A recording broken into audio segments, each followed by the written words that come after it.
Hi, this is Robert Colquhoun, Director of International Campaigns. Por la vida en Colombia está lleno de frutos. Geschlossen und manche dann sagen, ja, es ist nicht mehr selbst. People start saying that, if your thoughts fall foul of the popular opinion, that they're somehow criminal. Mi hija ha decidido no abortar. Our freedom in a democracy, in our open society, begins with the freedom of speech. Ante todo, los pilares de 40 días, ¿no?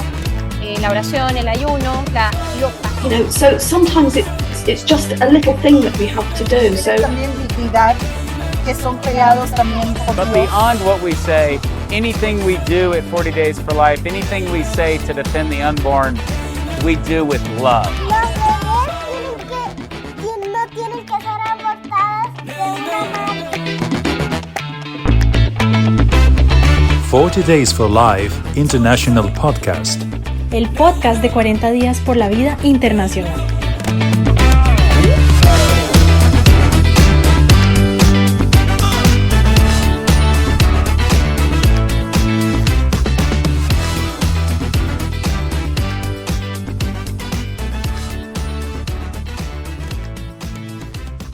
And welcome to the 40 Days for Life International podcast. My name is Robert Colquhoun, and really blessed and honoured to have Dr. Calum Miller on the podcast today. Please go to our website, 40daysforlifeinternational.com, to get our news, our updates, reports of saved babies, and also reports from our campaigns in different countries. We have 49 campaigns registered for the Lent 2024 campaign. That's a record for us, and we're seeing a lot of growth internationally. It's a very, very exciting time for 40 Days for Life. Well, my guest today is Dr. Calum Miller. He's an English medical doctor and researcher. He's specialised in bioethics and global abortion policy.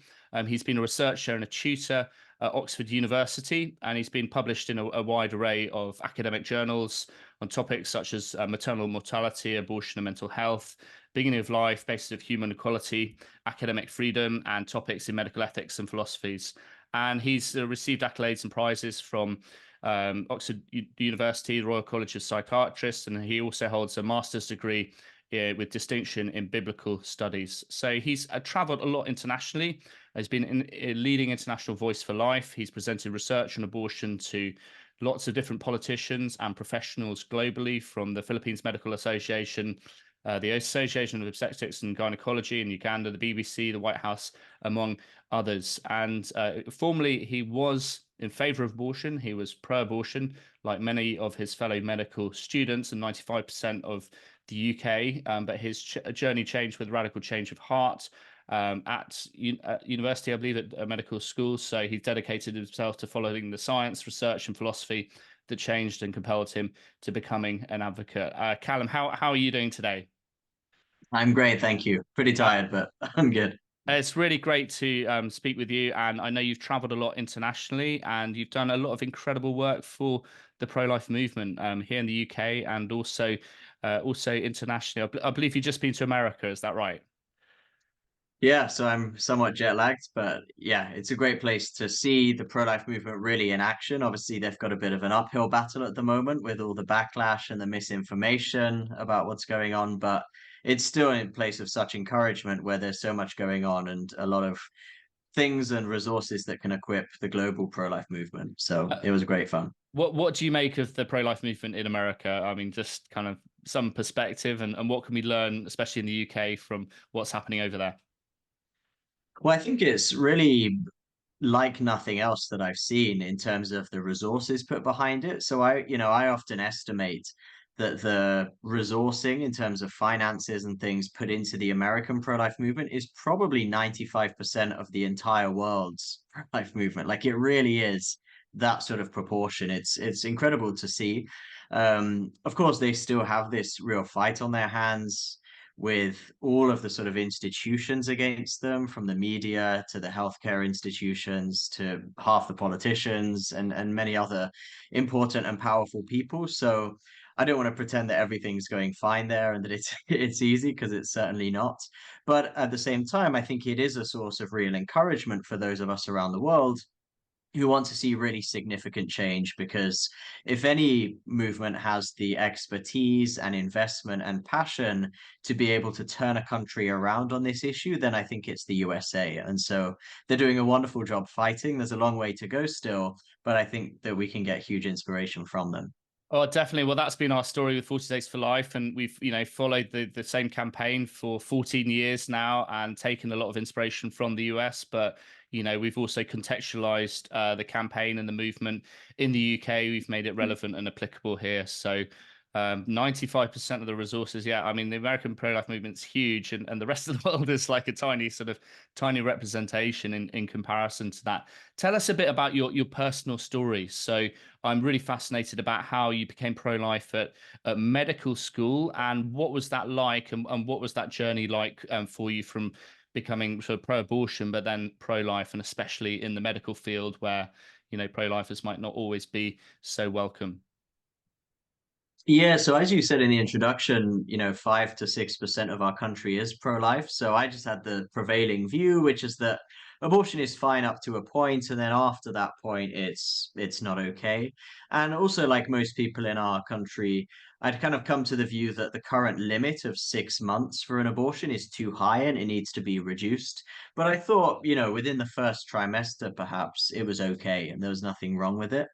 And it was really being at medical school that got me to change that. And there were a number of factors that contributed. So, of course, in the first place, I saw that this was a life, that life began at conception. This is not something that I had seen in the Bible or learnt at church or learnt from my family. It was just something that was a basic medical fact that we learnt in first year embryology. And so that set a foundation.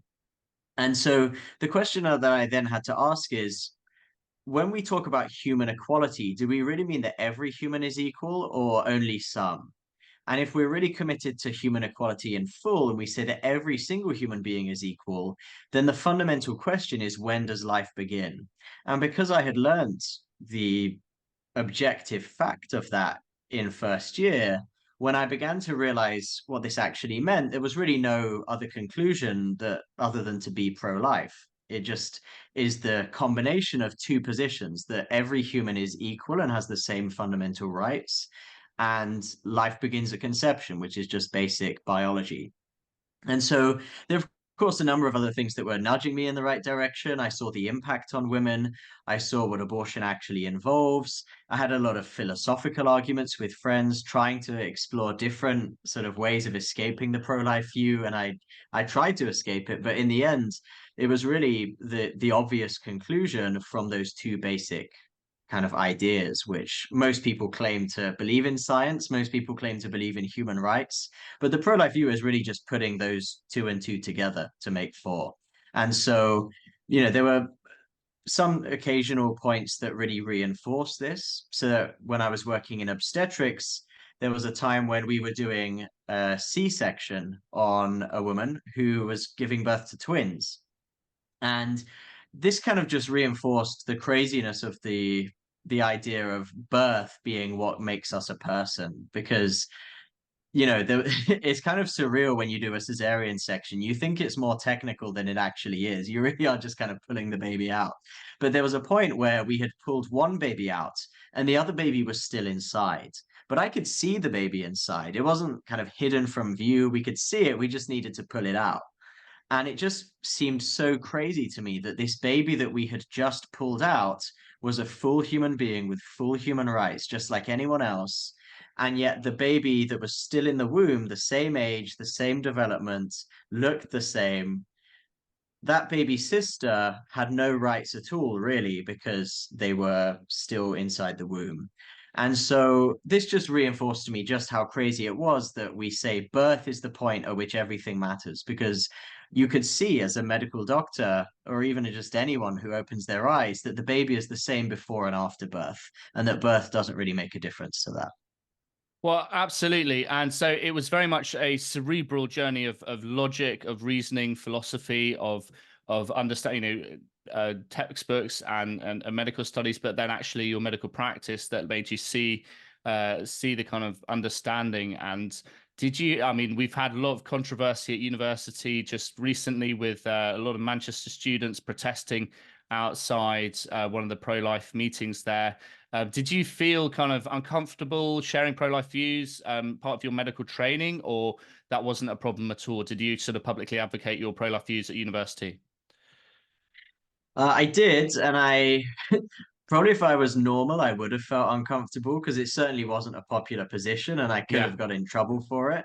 yeah. And people have certainly tried to get me in trouble for it. Hmm. I'm sure I've had fewer career opportunity. In fact, I know, I I can point to concrete examples where my career's been limited as an example, but I've always been quite an outspoken person that kind of doesn't really care that much what people think. And so I kind of maybe was a bit more reckless and was more open with my views, where others would be more cautious. And there are costs to that and there are benefits to that. And yeah, I'm quite happy with how that worked out in the end. So yeah, I was pretty vocal. We had a lecture on abortion in fifth year of medical school, and it was really just a propaganda machine. It was just absolutely crazy, the sort of slander that she was giving about pro-lifers and things like that. And so we kicked up a bit of a fuss politely and professionally, but we said, look, this is really unacceptable. This is not true. You're just talking nonsense, frankly. And it did make a difference. Even though the medical school was pro-choice, loads of the people in charge were pro-choice. The fact that we actually spoke up and were heard and we used our voices meant that things did actually change. And so that was really encouraging to me, that in a place where I could have, put myself really at risk and got into trouble, speaking out actually had positive consequences and led to the syllabus being improved in a way that was more balanced. And so, yeah, I think it's an encouragement that all of us can do that, and that it will be something that works out for the good in the end, even if it causes problems for some time.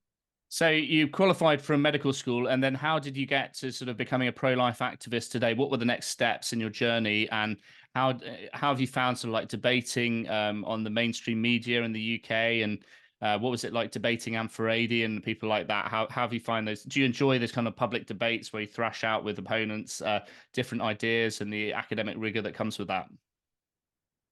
Yeah, so I didn't really know what to do to begin with. I just kind of caused a fuss on Facebook, which is never that productive. And so I kind of wasted a couple of years just arguing Yeah. online.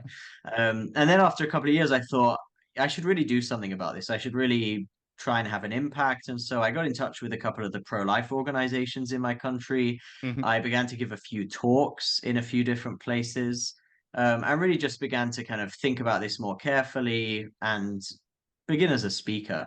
And it really kind of snowballed kind of organically from there. I didn't kind of plan to do any grand speaking kind of career or anything like that. But I found just giving my perspective as a doctor, as an ethicist, I gradually got invited to speak more and more, and then speak in different countries, occasionally speaking in a place that politicians would listen. And so, because my academic career was on the same kind of topic, I think that particularly helped. So, as well as being a medical doctor, I do academic work. Most of that is on abortion. And so, I began to also get some expertise that was quite unique as a researcher that could speak with expertise on the topic from a academic perspective. That just opened up a few more opportunities. And so, eventually began speaking pretty much all the time. And so, yeah, I think again, it's an encouragement that if you just put your mind to it, do something, say, I'm going to do this regardless of the consequences, or at least regardless of the cost to myself, then, as I say, things will work out in the end that in a way that is really fruitful. And so I've certainly seen that. I love debates. I wish I could do them more. I think the sad thing we've seen in the UK is that when debates happen, normally, when the pro-life and the pro-choice side meet on a level playing field, the pro-life side almost always wins very clearly because it's the truth. When the truth meets falsehood on an equal playing field, the truth normally wins out. And so, in order for falsehood and misinformation to succeed and thrive, it requires that the truth be suppressed. It requires that the scales be unevenly balanced. It requires that there's not a level playing field. And so, what we normally see in the UK is that most people don't want to debate. They just say, we're going to shut down the pro-life perspective. We're not going to hear from it. We'll only hear one perspective. Now, Anne Furedi that you mentioned is a really wonderful and encouraging exception. She used to run the UK's largest abortion provider, the British Pregnancy Advisory Service. And Anne knows, and if she's watching, she won't mind me saying we obviously disagree completely on this issue and probably occasionally annoy each other. Maybe I annoy her all the time, but she's polite enough not to say it. But we have totally opposite opinions. Probably, some of the things we say gets on each other's nerves, but I really believe that she's an honest person who believes that she's doing the right thing. And she's a really, actually very powerful advocate of free speech and open debate.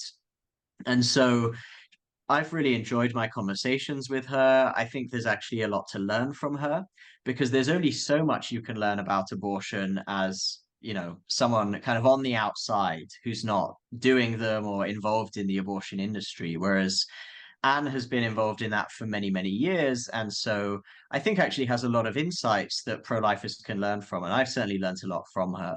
So I've really enjoyed those debates. I enjoy debates that get a bit more spicy as well. Anne and I normally keep it very polite, but I'm also open to debates with people who maybe are a bit ruder to me.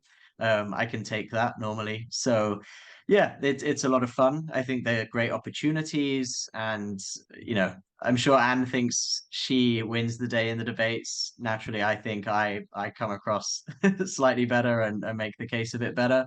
But I really couldn't fault her on civility and her commitment to open exchange. And so I wish we could see more of that. And I hope in other countries things are a little bit different. Well, it's very British to have debates like that, but it is healthy for civil discourse to actually talk about topics, have debates. And I've organised a prayer vigil outside Anne's abortion centre for 3 years before it closed, and we've had many debates with her. We've had Sue Thayer, who's passed away sadly now, who's a former abortionist, who debated her on the Premier Radio Unbelievable as well, which was really inspiring, and the comments on that were very touching. But it's good that she's willing and open to debate, and that she does ostensibly sort of support free speech, and it's good that we have that conversation and open debate and topic. How have you found the mainstream media in the UK? Have you mostly done GB News or BBC, and how have you found the sort of receptivity to the pro-life message there?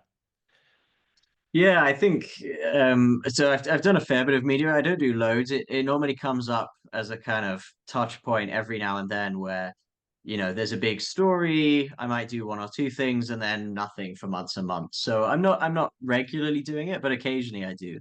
I think what I can say is that the mainstream media here is just as bad as anywhere else. A lot of extreme bias, dishonesty.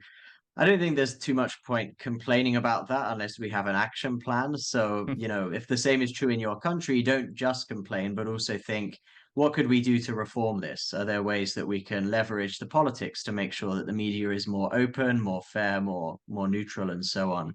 Or should we start our own media companies or encourage those? Or should we train people to go into journalism or to go into being a news anchor or a producer or whatever it might be? So I think we need people to go into media as a solution to that. GB News has been a bit of a welcome exception. It's portrayed as kind of like a far right crazy channel. The reality is it's actually very balanced. I've had just as kind of hostile and challenging interviews on GB News on abortion as I have on the BBC. So it's certainly not a kind of pro-life panacea where you can just say whatever you want and they'll treat you nicely. Generally they're much more fair and much more open, and because that's their commitment as a channel is towards free speech and debate. But it's certainly not, just that everyone's pro-life. I've had a couple of people there who have been just as hostile as the BBC. So it has its up and downs, and I think even with the hostile ones, you can have an impact. I mean, the one that I thought went worst, I finished the interview. I thought it was the worst interview I'd ever done. I was like, man, I just hated how it went and thought I want to forget that, blah, blah, blah. And then it turned out that was the interview that went most viral for any video that I've done. Whenever people do recognize me in other countries, it's not often that they do, but if they're in pro-life stuff, they sometimes do. And it's from that interview. And so it really was a big thing.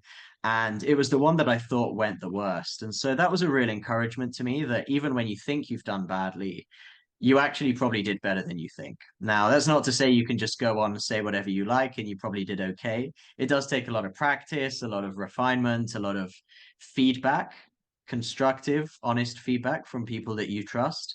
But as I say, even when it's a really hostile interview, sometimes that can actually even work in your favor. So occasionally that's been the case for me.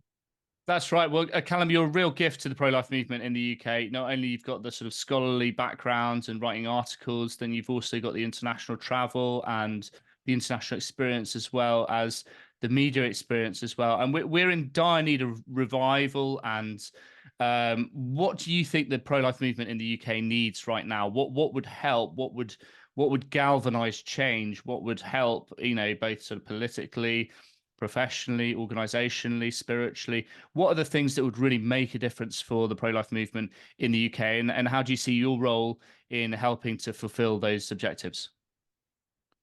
Yeah, it's a good question. I think there's always need for more funding that, that can always make a difference. That's an easy answer, but it is a true answer that funding is often a big limiting factor, especially when there's so much on the other side.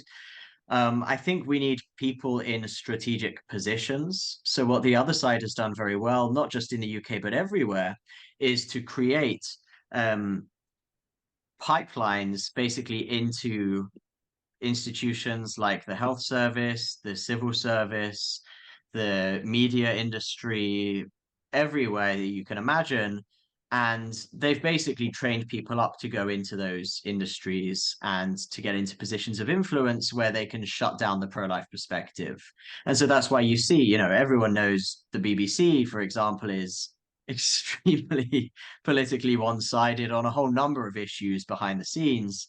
And as much as they try to, give a facade of neutrality, and sometimes they really try because they know they'll get shut down otherwise, their bias really comes through on the issues where no one cares that much. And sadly, abortion is one of those. Like, no one really holds them accountable on that. And so those are the kind of places that we need pro-lifers to be, to change the system, to be deeply involved so that they can make an impact. I think the other thing I would say is that there are certain groups of people who really should be the core of the pro-life movement, but for some reason haven't been involved that much. And one of those is evangelicals. And I say this not to be critical because I am an evangelical, but it is just a fact that the evangelical church in the UK has been almost silent on this topic and has really run away from it, which is very sad. And it's something that we hope can change. I've heard some encouraging stories recently that there are some people, some significant leaders in the evangelical church that want to start making a difference and start building up some momentum. But I think when you've had decades of silence and running away from this topic, it creates a real vicious cycle where people don't know how to speak about it. They think that you can only speak about this in a divisive or off-putting way, and so they run away from it further. And because we've been in that cycle for so long, I think it will take a bit of time to get those leaders back on board. But I really think that they'll be essential for the success of this movement in the future.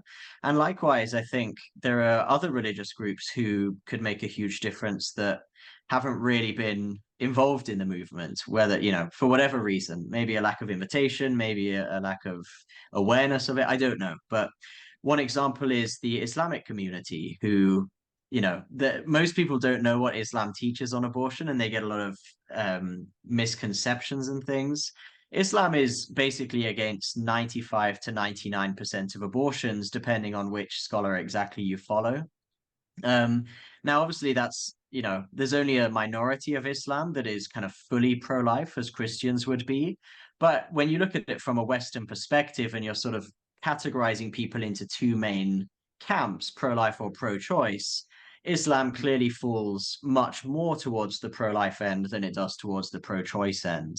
But the sad thing is that most Muslims don't know the Islamic teaching on it, in the West at least. In the Islamic world, they're much more aware of it. And at the same time, a lot of Muslims feel somewhat alienated by the exact sort of groups that are pushing for pro-life stuff. So Muslims often feel alienated by Christians, and they often feel alienated by political conservatives. And of course, those are kind of the core constituencies of the pro-life movement. And so I think there's a bit of work there, building relationships, restoring relationships, and building trust.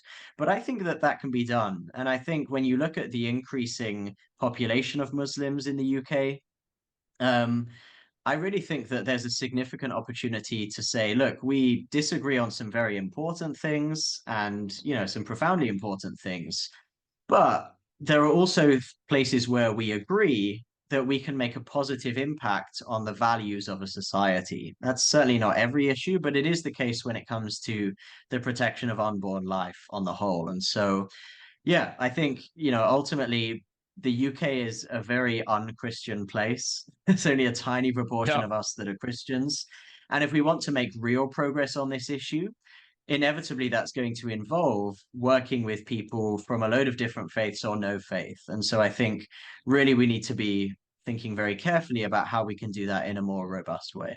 Well, that's really great points. And so media, evangelicals, Muslims engaging faith communities in a more tangible way, and before you know it, finding these opportunities to get people into media, get people into politics, into strategic institutions in society. These things are really going to help. And I think the woke culture makes people afraid to speak about, worried what will happen to me if I speak about this topic. And Dave Brennan's doing incredible work trying to engage the evangelical community in the UK to get them to be more publicly pro-life, which is really encouraging and has been deeply needed. But if the pro-life groups work together, be a lot more strategic, then I think we can achieve far more in coming years. And with 40 Days, we've been right on the forefront, seeing buffer zones and getting attacked from all these institutions. And if we had more voices in Parliament, in BBC, that we'll be able to get our message across a lot more convincingly as well. And Calum, you've travelled a lot internationally, and tell us what's been your favourite mission trip abroad, and what's been some of the most exciting impacts that you've been able to have in other countries, giving talks, and just how do you sort of measure the impact that you're having? Is it more on the academic side? And what's been some of the most exciting times that you've had in different countries? Yeah, I think, as I was saying at the start, the US is always encouraging just because of the amount of expertise and resources they put into this. So it's always kind of on the cutting edge of advocacy and this sort of thing. So that's always a huge encouragement. And anyone I think who has the resources to be able to go there for a certain conference or even a mix of conferences, I think it's really worthwhile. The March for Life in DC in January is always great. The American Association of Pro-Life Obstetricians and Gynecologists is a really great conference, particularly for those more involved in the medical field and things as well. So there are a whole load of great reasons to go over there. But I think one of the most encouraging places I've been is Guatemala, where a couple of years ago they hosted a whole load of different groups for a big kind of public conference. It was streamed to everyone. It was a very big thing that the president himself was putting on. And the reason for that is that Guatemala declared itself the pro-life capital of Latin America. Now, I don't know exactly what this means. I don't know who gave them the authority to declare that or if they had it, but they did it. And to be honest, if a country is ready to be that passionately pro-life and to go against the international powers opposing it, then I support that. And so I'm grateful that they did that. And what we saw in Guatemala, what they were describing in this kind of big public conference was just the ways that you can advocate for life and consolidate your status as a pro-life nation when you really take this to the next level and get the government really on board. So the president is was a medical doctor. He was fully pro-life, and he made a commitment that this is going to be a pro-life country and we're really going to push this. So he would put things through the education system, through the hospitals, through the religious organizations, and they would really leverage the influence that they had to make sure that all the people in Guatemala understood what being pro-life was about, and that the young children in Guatemala who might be more susceptible to international influences also got to understand that. So I saw that they put out a parent's guide. So this was fascinating. The government has now changed, and it's now a government that is not at all supportive. But before that government got in power, they've sent out a parent's guide to every parent in the country. Wow. So that rather than, this new government indoctrinating all the children in the schools with pro-abortion ideology, which I'm sure they'll still try to do, they were able to preemptively counteract that by sending a copy of this guide to every parent in the country so that every parent was equipped to teach their own child about abortion, about the value of human life, and about how to protect it. So it's not to say that the country is safe, because there'll be a lot of pressure, a lot of propaganda in there now. But I thought it was just such a compelling and encouraging example of a country that has really, really tried to be proactive.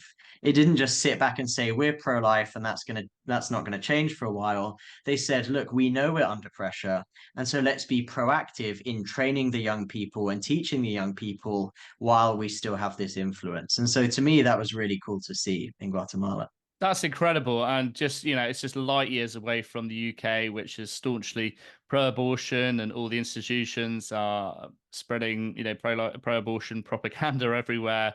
It just gives a vision what you can do as a country, and especially if you've got the government on board, to really go up to the next level. And I go to countries where abortion is illegal, and you can still do a 40 days campaign in a country where abortion is illegal. But with more conservative countries, a bit more imagination and creativity can help take the pro-life message to another level. In Poland, they have largely pro-life laws there, and it's deeply encouraging to see the pro-life movement so united there, but on the front foot. And I think going abroad, seeing that bold, assertive influence on such a large basis, it gives us a lot of hope and inspiration in the UK, as does seeing the US pro-life movement as well. You've been to the Philippines as well, and what was your trip like to the Philippines?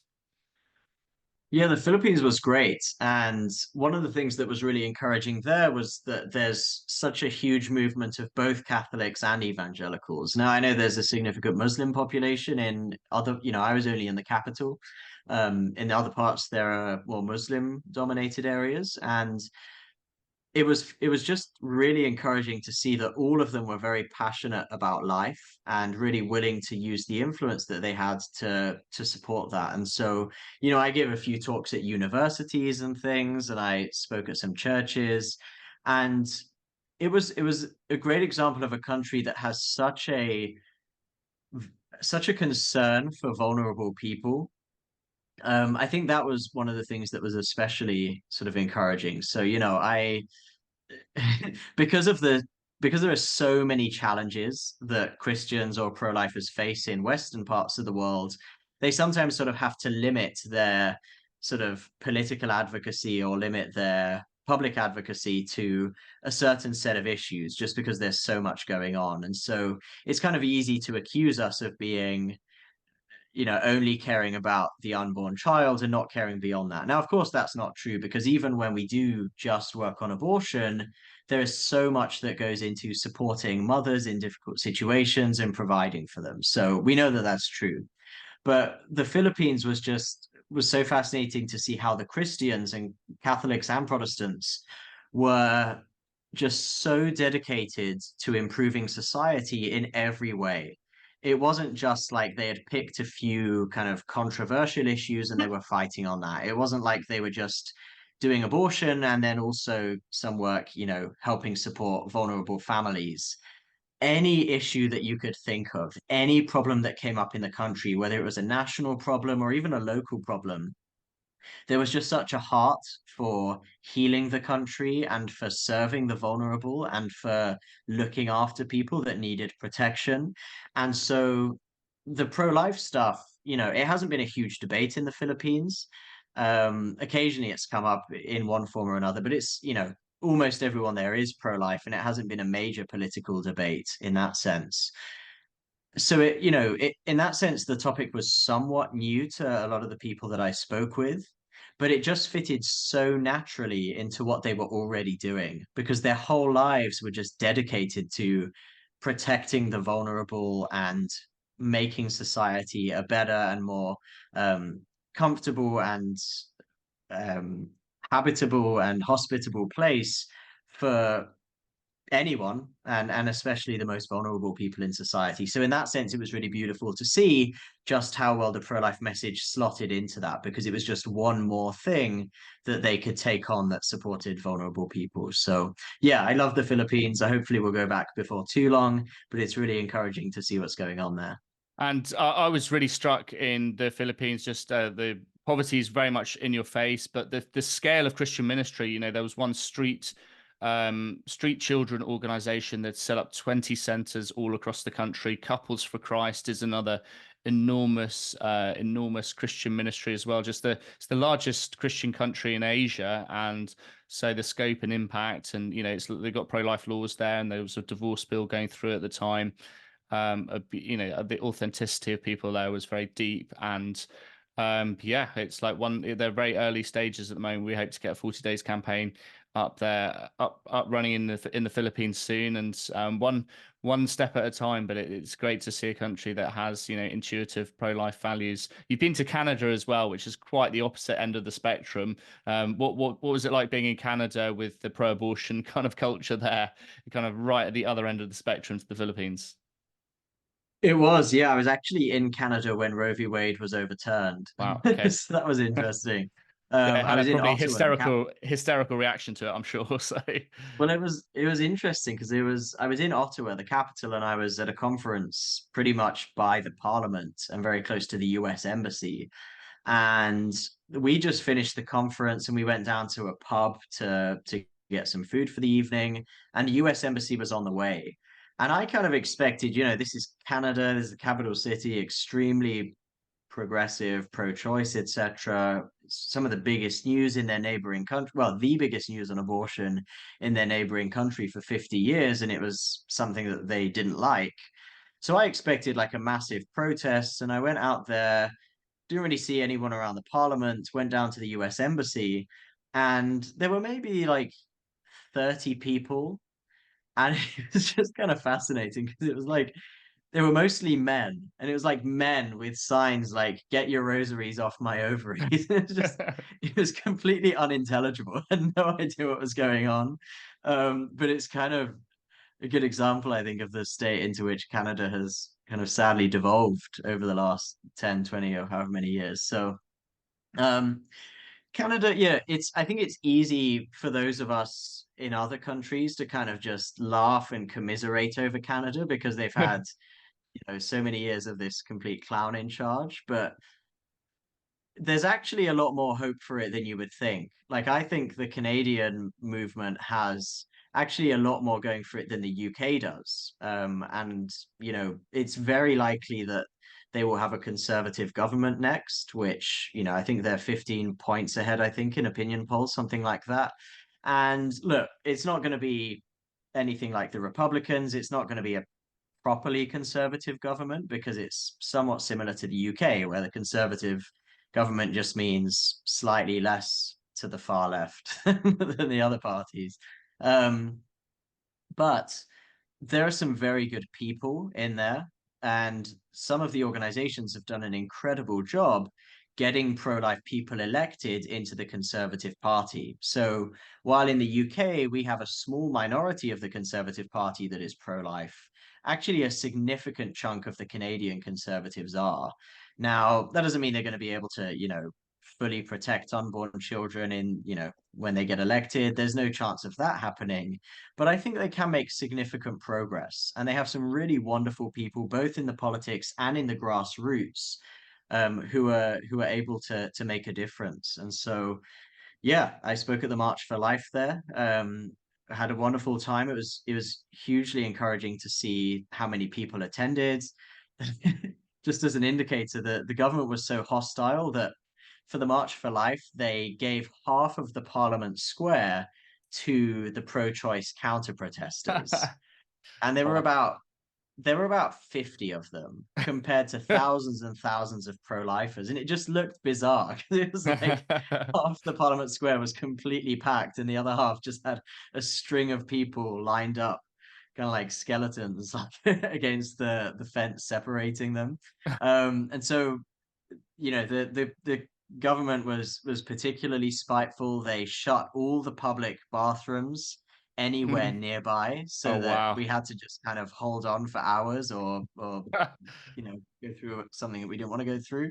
So the government there is clearly very hostile, but at the same time, there is a really thriving and activated movement that It's great. I think is actually a lot more encouraging than many parts of Europe. And so, again, I know I've said this a number of times that we should be encouraged.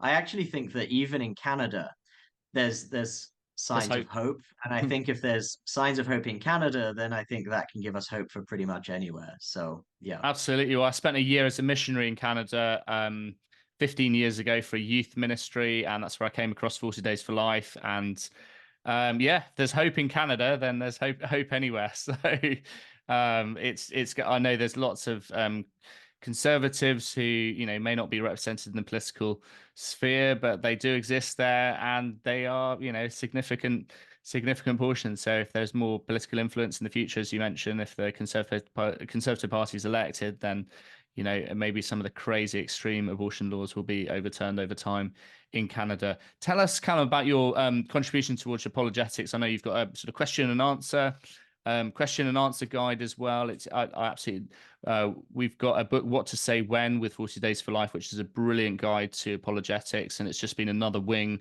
of our ministry, encouraging people to think logically, be able to argue articulately and convincingly about the pro-life cause. And that's a huge blessing for the pro-life movement, to get people to debate this, bring this topic to life, and also know what they're talking about. That really helps. Tell us about your Q&A guides and your contribution towards apologetics. Yeah, so this was something I put together a couple of years ago because there's a lot of great resources around the place, but I just thought I've spent so long doing question and answer, researching this from an academic perspective.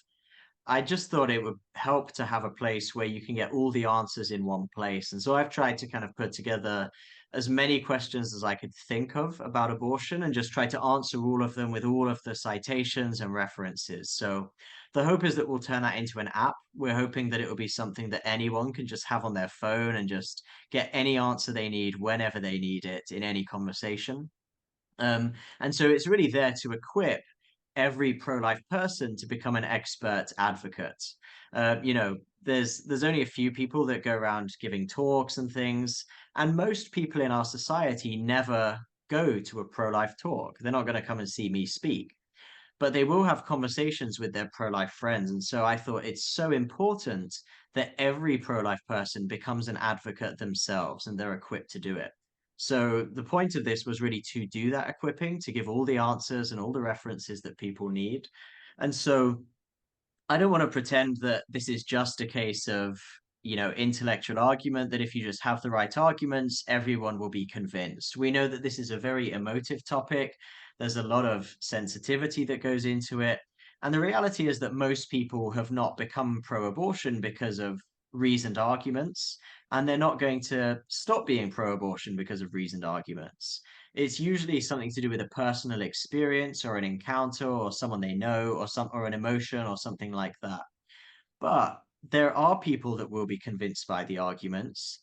And especially if a young person is pro life to begin with, they need those arguments in order to really understand their position.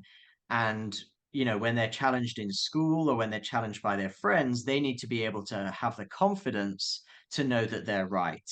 And so this is partly a project of convincing some people, of helping some pro-life people to stay pro-life and to defend their views when they're attacked for them. And then, we hope that most people will in some way be affected by the arguments. There'll be a lot of emotion that goes into it. They might be convinced by stories first and foremost, but it's still helpful for them to understand the statistics, to understand the reality of abortion as well at the same time. And so my hope is that that resource can be helpful for that. So yeah, you can find it on my website, but stay tuned because we're hoping that it will be an app at some point in the next couple of years. Oh, that'd be absolutely brilliant to have that as an app. And one of the great spiritual blessings of 40 Days for Life is the grace-filled conversations with passers-by. We impact thousands of people who simply pass the vigil, and some of the people get into debates. Some of them bring up, their hot potato issue. And, what about rape? What about incest? And what about, the hard cases, the normal question we get? And, the more convincing we can come across as pro-lifers, knowing the arguments, knowing exceptions, listening, understand where people are coming from, but be able to articulate them. And often people in the, privacy of their own home, that's the time they might change their mind or come to an awareness. But, you might be the only Bible that people read, just being on the street, being in public. And you mentioned people don't go to pro-life talks or what have you, but they do have conversations with others, and storytelling is crucial towards getting the pro-life message across. How can we do that more convincingly in society? There's so many different ways, but at least if we can train ourselves up, and an app would certainly be really useful to reach out to people in a modern way and on their phone, be able to look at the arguments and answers. I really hope you get that app up and running in the near future. Tell us about some of because you've written a lot of scholarly articles in like medical publications as well. And I think one of them was like maternal mortality in Malawi. So you've really contributed towards the academic debate. Do you find it hard to get these sort of articles published in academic journals, or there's probably an opening in the ones that you have been published in? Tell us some of the most interesting pro-life scholarly articles you've had published. Yeah, so this is something where I think the damage to my career has been most obvious. I mean, it's not destroyed my career because, like you say, I've been fortunate enough to publish a whole load of papers on abortion in journals, but Yeah. you can see that the opponents to this are very, very strong, and they have a lot of power, and particularly in some fields. So what you find is that medical ethics is actually pretty open-minded. Many of the top medical ethics journals are open to pro-life pieces. As long as you argue your point well, they'll publish it. And that's where pro-lifers have the most success. In law, it's a bit more kind of mainly leaning on the other side, but you can still find some good law journals that will publish pro-life pieces. And so I had a piece published in the International Family Law Journal, for example. um, and then in medicine, it's really very difficult to publish anything pro-life because the whole sort of industry has just become so captured by kind of ideologues and partisans, and so it's very, very difficult to publish things in medicine. I've still been successful in a couple of cases, but the censorship is very strong.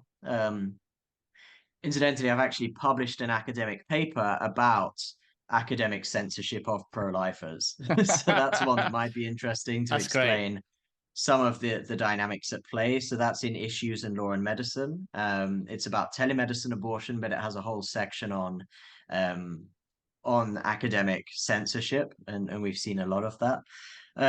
Other pieces I've done, the Malawi piece was about maternal mortality. So we often hear this argument, particularly in the developing world, that if you ban abortion, it will just women will still get abortions, but they'll be dangerous, unsafe backstreet abortions, and they'll die as a result. And so I did a couple of papers now responding to this argument, basically pointing out a few things. One is that most of these estimates of women dying from abortions are just fabricated or misrepresented or outdated. And so the reality is that very few women now die from abortion around the world, but people still make up these crazy statistics that thousands and thousands of women in every country are dying, and it's simply not true. But we also know that when you legalize abortion, it doesn't improve things. In fact, many times when you legalize abortion, the number of women who die from abortion actually increases because there are more abortions. Sometimes it just doesn't make any difference at all. And so some of the papers I've published have basically been on that general theme, looking at many different countries, showing that legalization is not actually any solution to that problem of dangerous backstreet abortions. Actually, it can make the problem worse in some countries. The piece I did for the International Family Law Journal was about the empirical effect of abortion bans on women. What happens to women when you ban abortion? Does it ruin their careers? Does it ruin them financially? Does it make them all have mental health problems? I basically go through all of those and say, actually, no. On the whole, because abortion is bad for women, restricting abortion actually has positive societal impacts for women as well, even more so than for men, maybe counterintuitively. And then I've done some stuff in ethics, the stuff about human equality that I mentioned at the start, basically arguing in more detail that if you really believe in human equality, you have to be pro-life, because it's really just human equality plus science is what gets you to the pro-life perspective. So I've done a little bit on that as well. But I mean, it's fascinating, this academic censorship, because they're peer reviewed. I know the academic journals, and then just the bias. We've talked about cancel culture and woke culture, but that really extends to there's an openness in some areas. But could you explain how the sort of academic world is so in favor of abortion, and how that sort of censorship takes over this sort of academic journal world? I mean, that's really fascinating of how the closed-mindedness is just sort of institutionalized and veils a whole area of academia. Yeah, so there's a few examples I can think of. So one is the top research in the world on abortion and mental health has been written by a New Zealand researcher called David Ferguson. And every major review, whether they're pro-life or pro-choice, they all say his research is the very best on this topic.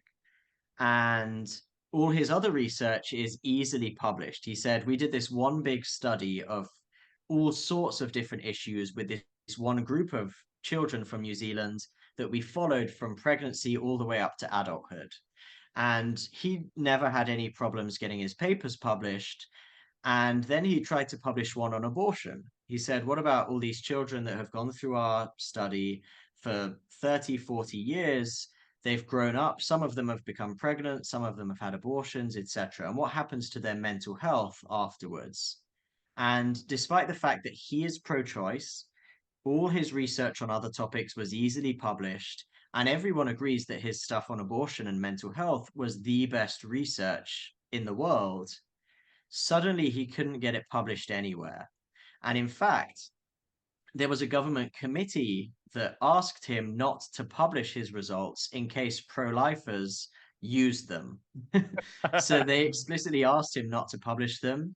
And now, fortunately, although David Ferguson was pro-choice, he was an honest person, and he said, look, we have to be honest about what the science shows, and this is totally inappropriate to censor research for political purposes. So fortunately, he published it anyway. It showed what we all knew, that abortion causes mental health problems. And eventually he found a journal that was willing to accept it, but it took a lot of different attempts. So that's one example. The thing we've seen more recently is that even after papers have been accepted, they've gone through the peer review process. The reviewers have said that they're good papers. The editors have said that they're good papers. They're published in a journal. The new strategy is to say, well, even if they've been through that already, they're dangerous papers and we need to get them retracted. And so there's been a huge wave. This has not happened before because these papers are perfectly good papers. But ever since Roe v. Wade was overturned, there has been a massive wave of attempts to get pro-life papers, or even, papers by pro-choice people, but with conclusions that, go against the abortion narrative.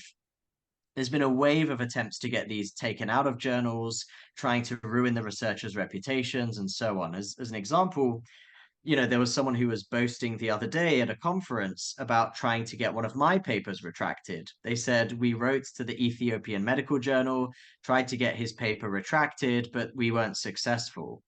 And, the journal put out, they initially agreed to give me a reply to the letter that had been sent in. They then retracted that offer, but they didn't retract my original paper, because when they got the reviewers to look at my response, the reviewers themselves, the second set of reviewers, said, we don't think this request for a retraction is appropriate. The original paper should stay there. But it just shows you that, no matter how much all the reviewers, who probably are pro-choice, they say, look, this is a good paper, this deserves to be published, the ideologues and the partisans on the other side are still obsessed with just so badly silencing us that they're willing to damage our academic careers, to ruin our reputations, by trying to do this unprecedented tactic of mass retractions of anything that they don't like. And so this is the new challenge that we're facing.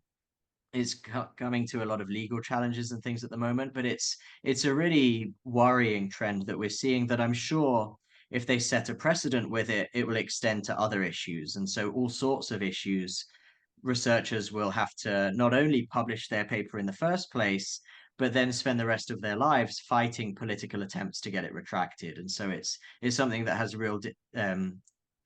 real danger of completely destroying the academic integrity on in a larger level. And what personal cost have you seen to your career, sort of being associated, being part of the pro-life movement? Does this take its toll? Do you get sort of shut down or silenced? I mean, our vigils have been sort of criminalized on a national level in the UK.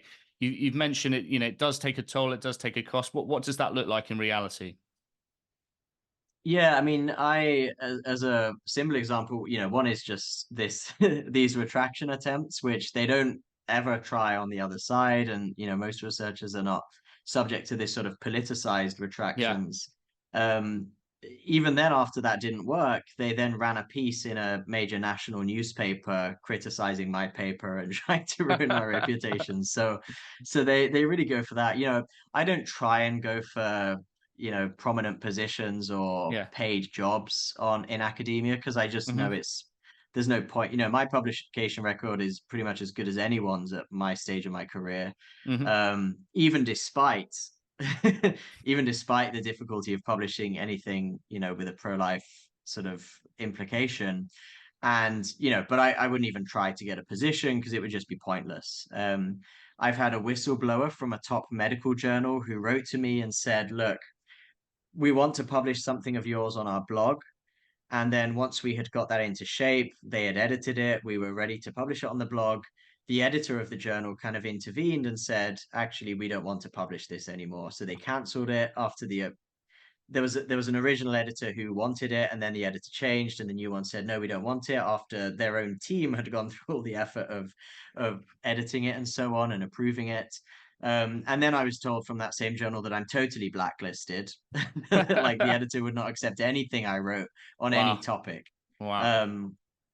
And so, this is one of the leading medical journals in the world, and you can see that it's just so deeply corrupted by politics that you really can't trust the medical establishment when it comes to these sort of controversial political issues. And so, yeah, there are other examples as well. I constantly get kind of attacks on me and things, and the amount of when you look at the reviews we get when we try to submit papers, and they send responses back with the craziest objections, like they have not even read the paper and they're rejecting it because they can see the conclusion and they don't like it.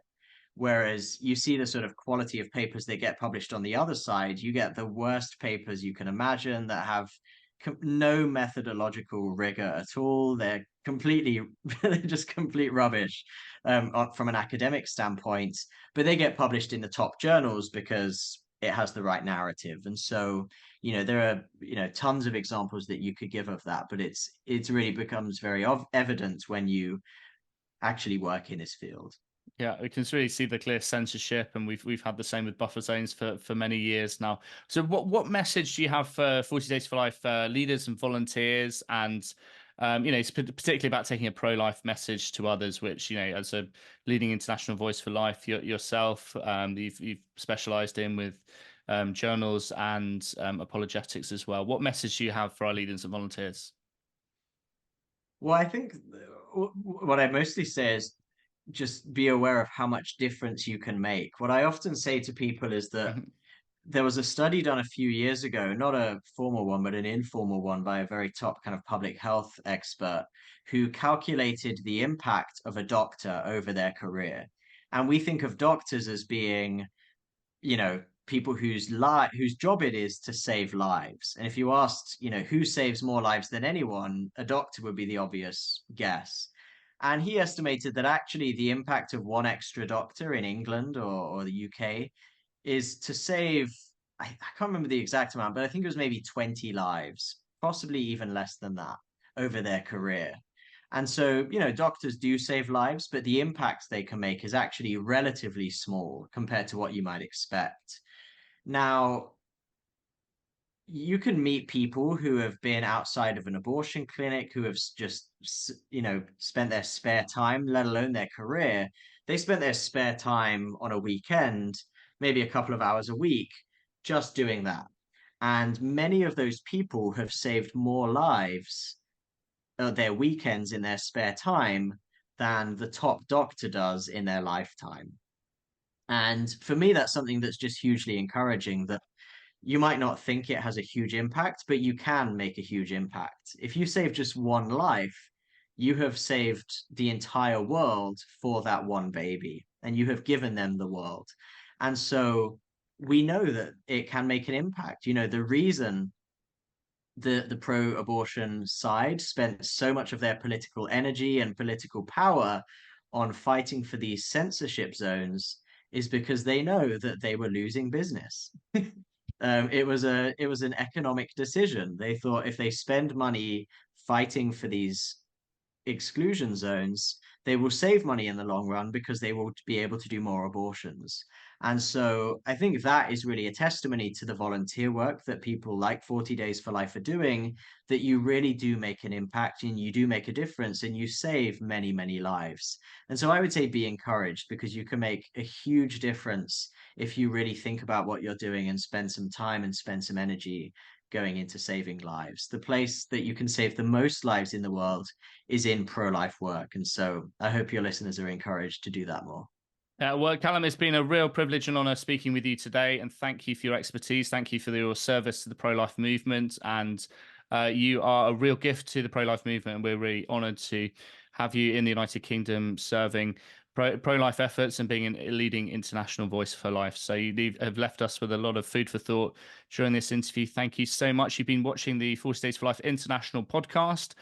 Do go to our website, 40 Days for Life International, where you'll get all the updates. Sign up for updates. We've now got a magazine, and we're getting more and more interviews now. It's here leading pro-life news from different countries in the world. Thank you so much, Calum. Thank you for for all our listeners today, and may God bless you. And we look forward to seeing you next time. Thanks very much indeed. Goodbye. No te pierdas los podcasts de 40 días por la vida internacional, con entrevistas, reportajes y testimonios de todo el mundo. Don't miss our podcasts with interviews, news, and reports from around the world.